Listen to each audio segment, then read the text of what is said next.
Number 10, 99% is dead land. Mongolian women are free to have multiple partners. But is it possible that Mongolia's sheer size makes it harder for women to even find a serious partner in the first place?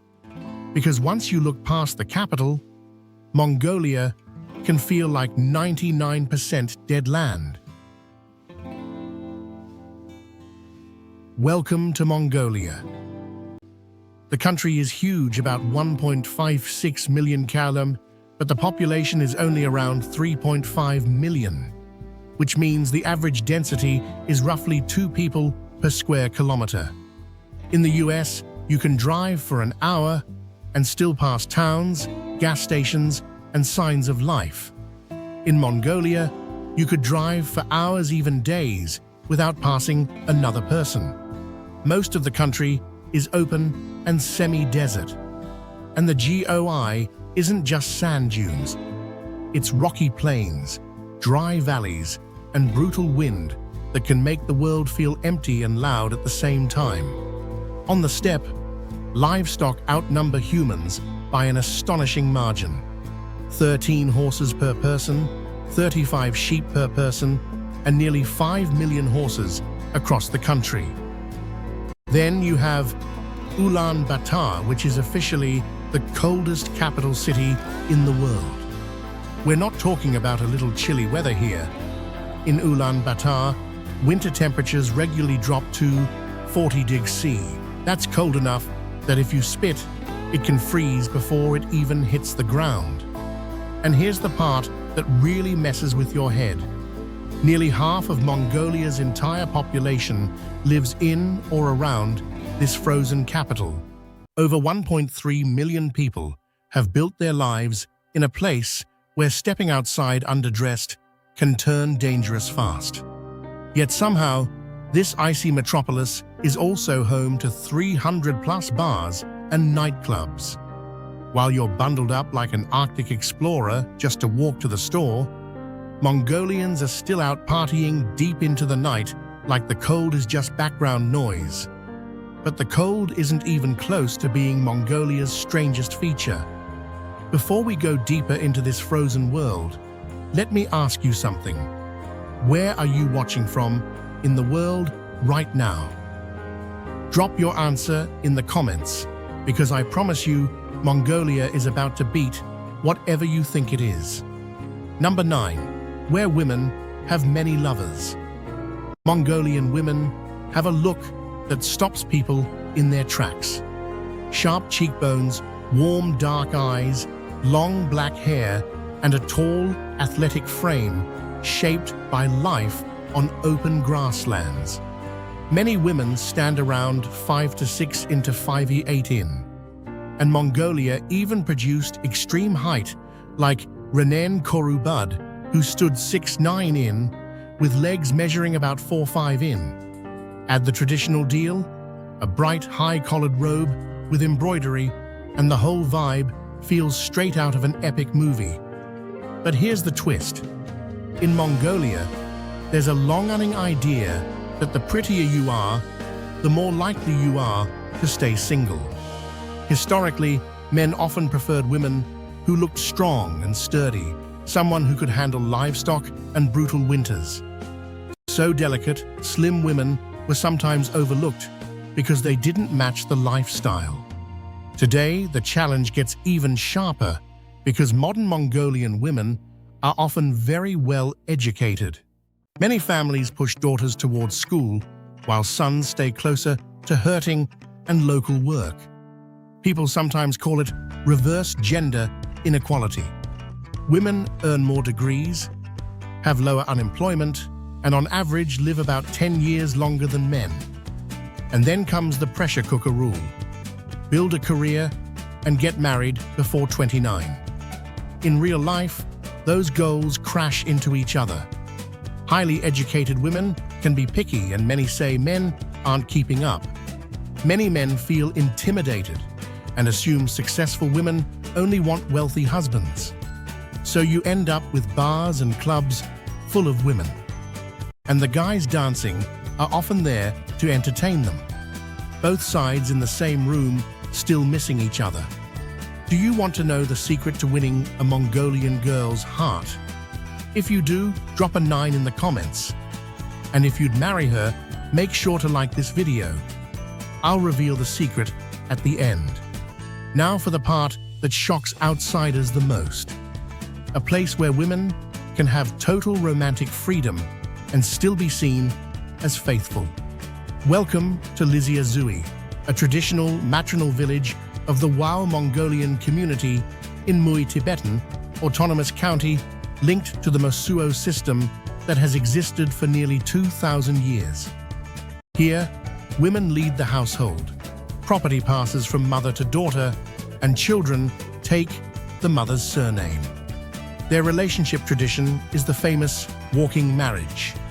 At night, if a woman signals a man is welcome, he may visit, stay until morning, then return to his own family home. Couples don't live together, don't share property, and a woman can have multiple partners in her life as long as each relationship is sincere and respectful. Children belong to the mother's household, and the community helps raise them.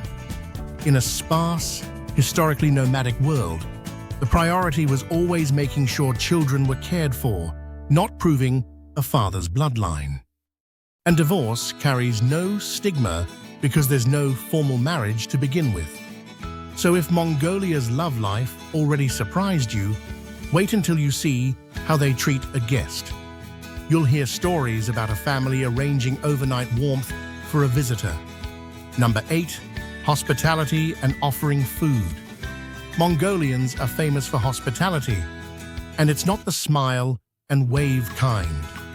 It's the kind where you walk into a home and they immediately try to feed you like you haven't eaten in 3 days. When you arrive, the host welcomes you in, and there's a small respect gesture. As a guest, you may lightly touch your forehead in greeting. Then they often seat you in the most honored spot, usually the north side of the yurt. And before you even start talking, you'll get milk tea. It's a staple of Mongolian hospitality. The host serves it with their right hand, and as the guest, you're expected to receive the cup with both hands, take a small sip to show respect, and only then set it down. Food comes next, and it's usually traditional basics. Roasted mutton, dumplings, fermented mare's milk, and dried cheese. Here's the key rule: finish what's on your plate. In this context, leaving food can look like disrespect because it signals, "I don't accept what you offered." While you're chatting, it's also smarter to stay polite and avoid sensitive topics like politics, religion, or money, and instead ask about their culture or daily life. That kind of curiosity reads as respect. Now, if the guest is older and highly respected in a nomadic community, the host may offer the head of a sheep or goat, considered the most valuable part.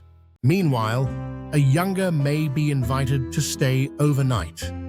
And in some older accounts of nomadic customs, that overnight hospitality could include an unmarried daughter of the household being assigned to keep the guest warm. However, esteemed guests may find it challenging to endure the body odor common among nomads due to their diet of mutton yogurt and infrequent bathing. And speaking of not bathing, that leads us to an even more shocking tradition. Keep watching.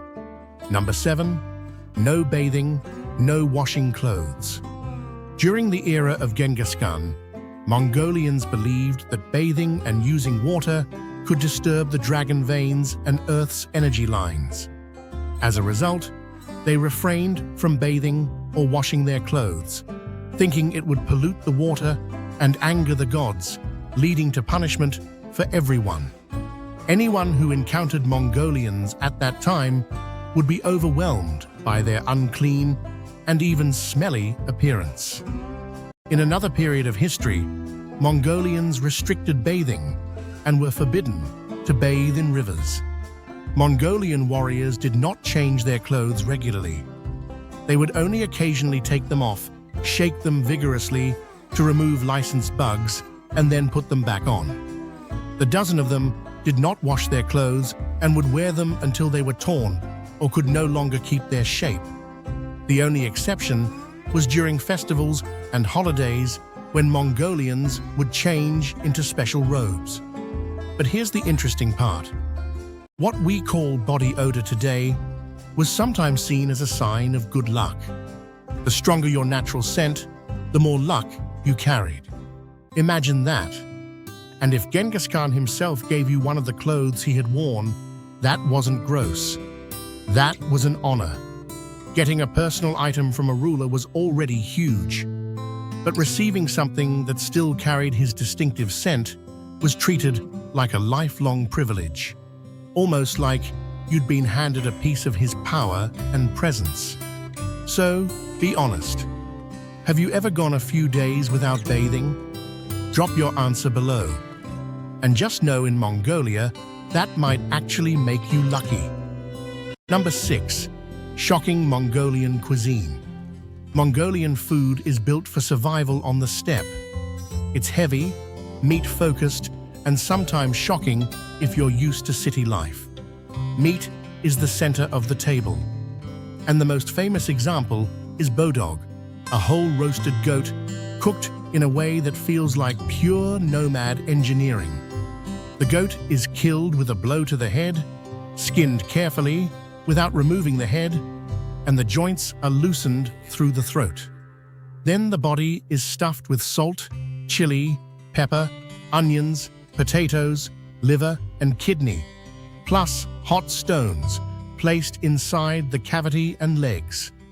The skin is sewn back. The fur is singed over a fire, and the stones cook the meat from the inside out. You open it only when a fat starts bubbling. This method goes back to the era of Genghis Khan and was perfect for nomads.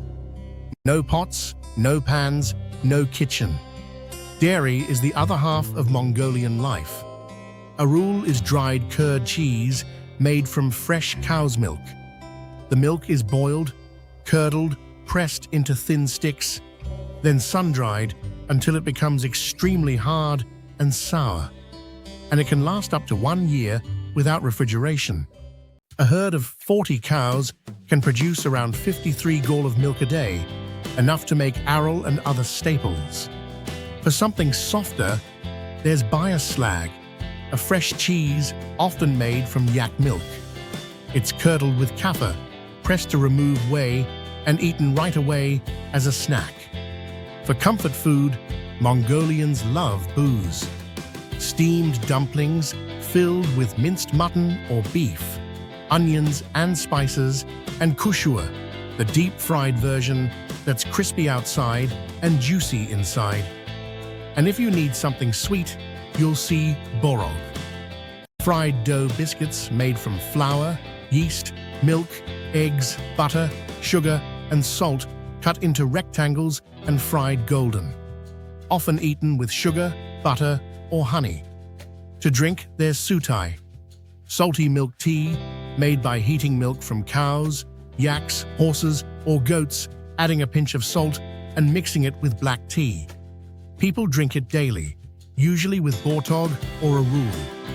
And then there's ayurag, fermented Mars milk with a light alcohol kick. Traditional, common, and in a Mongolian home, refusing it can be seen as disrespectful. This is so fresh. Now let's go to Western Mongolia, into the Alai Mountains, where one job still exists that looks like it belongs in another century. Training golden eagles to hunt. Number 5. Eagle hunters and the Golden Eagle Festival. And these birds are not cute. A golden eagle can dive and hit speeds up to 200 km/h. And with those razor talons, it can even grab large prey. People here will tell you they're capable of taking animals as big as a wolf. What's scarier is the eyesight. On average, an eagle's vision is about 8 times stronger than a human's. So, if you can barely make out a small rabbit across a football field, an eagle can spot that same rabbit from multiple fields away, even from miles out in open country. This tradition is kept by Kazakh eagle hunters in Bayan Olga. To get an eagle, hunters traditionally wait for the mother eagle to leave the nest to hunt. Then, they carefully reach in and take a chick to raise and train. It's not always easy, because the smart chicks may never stick their heads out of the nest. Yet, those same cautious birds are believed to become the toughest hunters later. After bringing the chick home, the traditional training process can be harsh and very controlled. Hunters cover the eagle's head with leather so it can't see, then place it on a wooden perch and keep it swaying so the bird struggles to stay steady. After nights of exhaustion, when the eagle finally drops, they wake it with cold water, give it water to drink, but no meat at first. Over weeks of being hooded, the bird starts depending on the handler. Only after that dependency forms do they begin feeding it very carefully by placing meat on the leather shoulder area of the hunter's clothing, so the eagle comes in to eat. Then, the food discipline begins. As the eagle becomes hungrier, it reacts faster to meat, and the handler slowly increases the distance between the bird and the meat each time, while also not letting it eat fully. To train the strike, they even stuff bloody meat inside rabbit or wolf-shaped dummies so the eagle learns to grab and hold like it would in real hunting. And once a year, this whole lifestyle gets put on stage at the Golden Eagle Festival, usually held near Elji in Bayan Elji province. Hunters arrive on horseback in traditional fur coats and embroidered hats with eagles perched on their arm. The competitions are simple but intense. How quickly the eagle responds, how cleanly it flies, and how strong the bond really is. If you had the chance to hold a golden eagle on your arm for 10 seconds, would you do it? Or would you step back immediately? Number 4. The last free men of Mongolia. Deep in the northern taiga forests near the Russian border lives one of the most isolated and fascinating communities on Earth, the Siatan people, also known as the reindeer herders. They are among the last nomadic reindeer herders in the world, with fewer than 400 individuals remaining today. Their name literally means those who have reindeer. And in this frozen wilderness, that's not just a title, it's a way of life. The Siatan move constantly through the snow-covered forests of Kovskal province, setting up their conical tents, oars wherever grazing and lichen are best for their animals. While most nomads in Mongolia herd sheep, goats, or horses, these people depend entirely on their reindeer for milk, warmth, transport, and even companionship. They don't kill them for meat. Instead, they treat them like family. Each animal is named, spoken to, and believed to have a spirit that must be respected.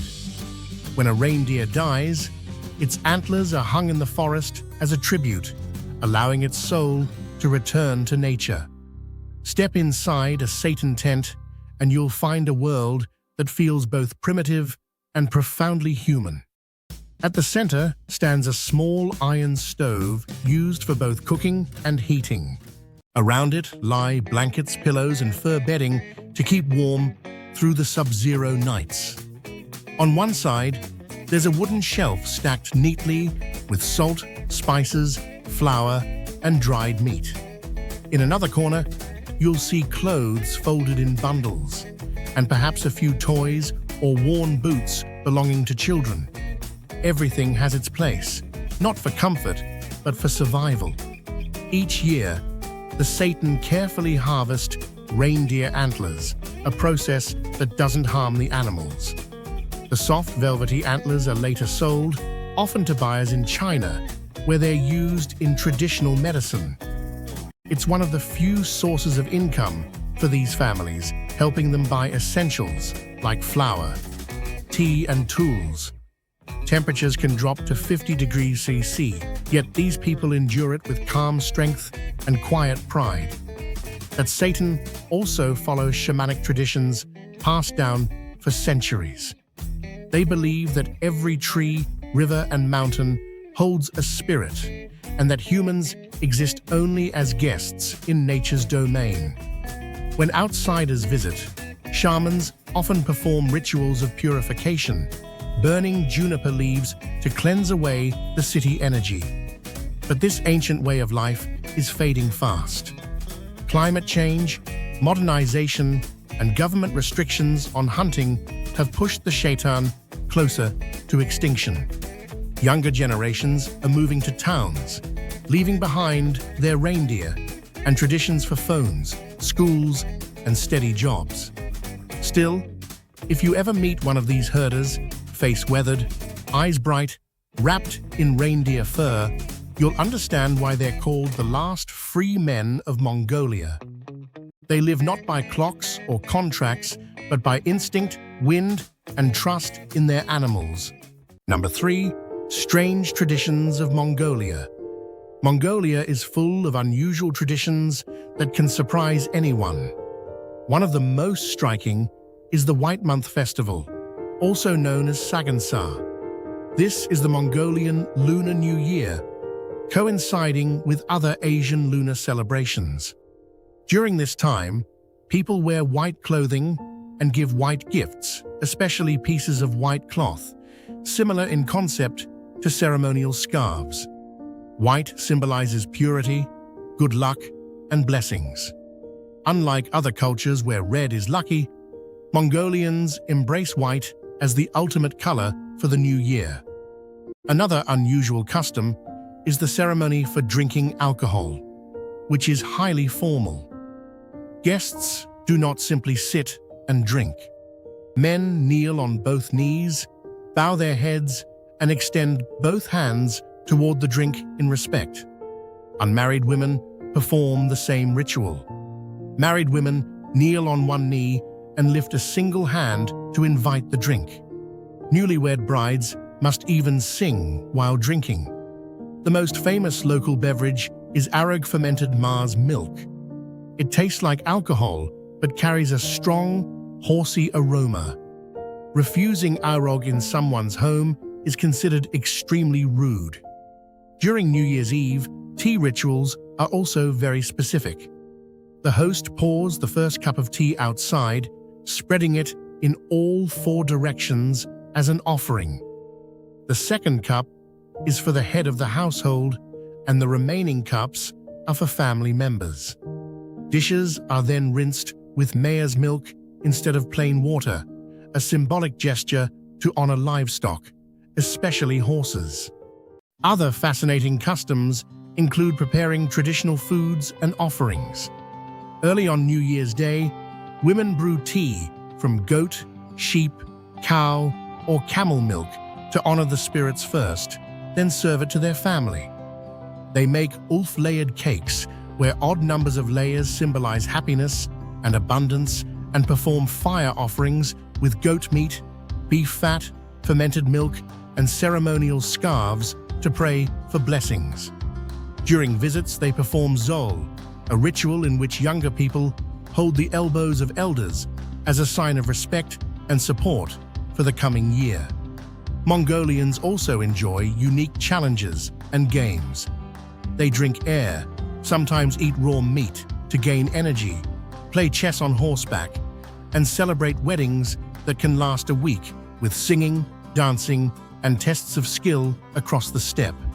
Speaking of competitions on the steppe, you can't skip the next part. Mongolia's weird festivals are where things get truly wild. Number 2. Weird festivals in Mongolia. Mongolia is home to some of the most unusual and fascinating festivals in the world. One of the most famous is Naadam, often called the 3 manly games, where locals compete in wrestling, horse racing, and archery. What makes Naadam truly unique is not just the competitions, but the way the events blend tradition and spectacle. Wrestlers wear elaborate costumes. Horses as young as 5 race over 15 to 30 meters across open steppes, and archers demonstrate incredible skill with traditional bows while dressed in ceremonial attire. Another eye-catching festival is the Ice Festival on Lake Kuvskill, held every winter when the lake freezes solid. Residents and visitors gather to skate, sled, play ice games, carve ice sculptures, and even stage fire rituals. Temperatures can plunge below the 40 degrees C, yet the festival continues, showcasing the resilience and adventurous spirit of the locals. For something completely different, there's the Camel Festival in the Gobi Desert, celebrating the Bactrian camel. Participants race camels across desert sands, show off decorated animals, and hold contests for best camel costumes and grooming. The festival combines entertainment with a celebration of the animal that has been essential to life in this harsh landscape for centuries. Number 1. Costs of living and traveling in Mongolia. Thinking about traveling to or moving to Mongolia, but scared your wallet will be empty in no time? Watch this first before you make any decisions. For locals, daily life in Ulaanbaatar or rural areas is shaped by limited resources and low wages. On average, a family spends about $100 to $150 per month on basic necessities like food, heating, and water. A loaf of bread costs roughly $1, a liter of milk about $1.20, and eggs about $1.50 per dozen. Heating fuel is a big deal during the long winter and can run around $50 to $80 per month for a small household. In rural areas, many families rely on livestock products, milk, meat, cheese, so they buy less from stores, but imported goods can get expensive fast.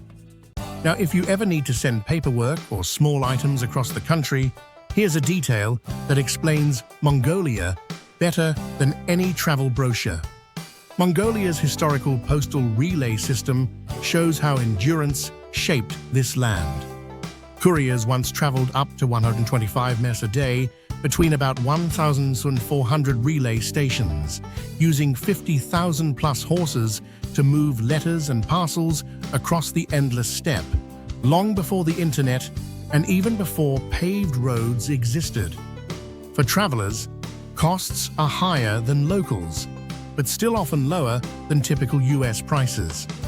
Budget accommodation in Ulaanbaatar starts around $20 to $30 per night for a hostel or guest house, while mid-range hotels can reach $80 to $120 per night. Meals at local restaurants usually cost $5 to $10, with traditional dishes like booze or coos on the lower end, while Western-style meals can be $15 to $20. Getting around is relatively cheap.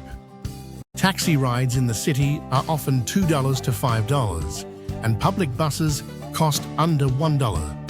Long distance bus or train trips across the country can be surprisingly affordable too. Routes of several hundred miles are often under $25. Compared to the US, daily expenses for a local family can be about 1/5 to 1/16 of what you'd see in many American cities, and travelers often spend half or less on lodging, food, and local transport. The warning is infrastructure and weather. Extreme winter conditions in remote regions can push up costs for heating, fuel, and imported goods, making life tougher for both residents and visitors. And that's the real Mongolia. If you enjoyed this journey, don't forget to like the video and subscribe for more incredible stories from around the world. And hey, share your thoughts in the comments below. We're always grateful and excited to read what you think. Thank you so much for staying with us until the very end. Good luck, and see you in the next fascinating adventure.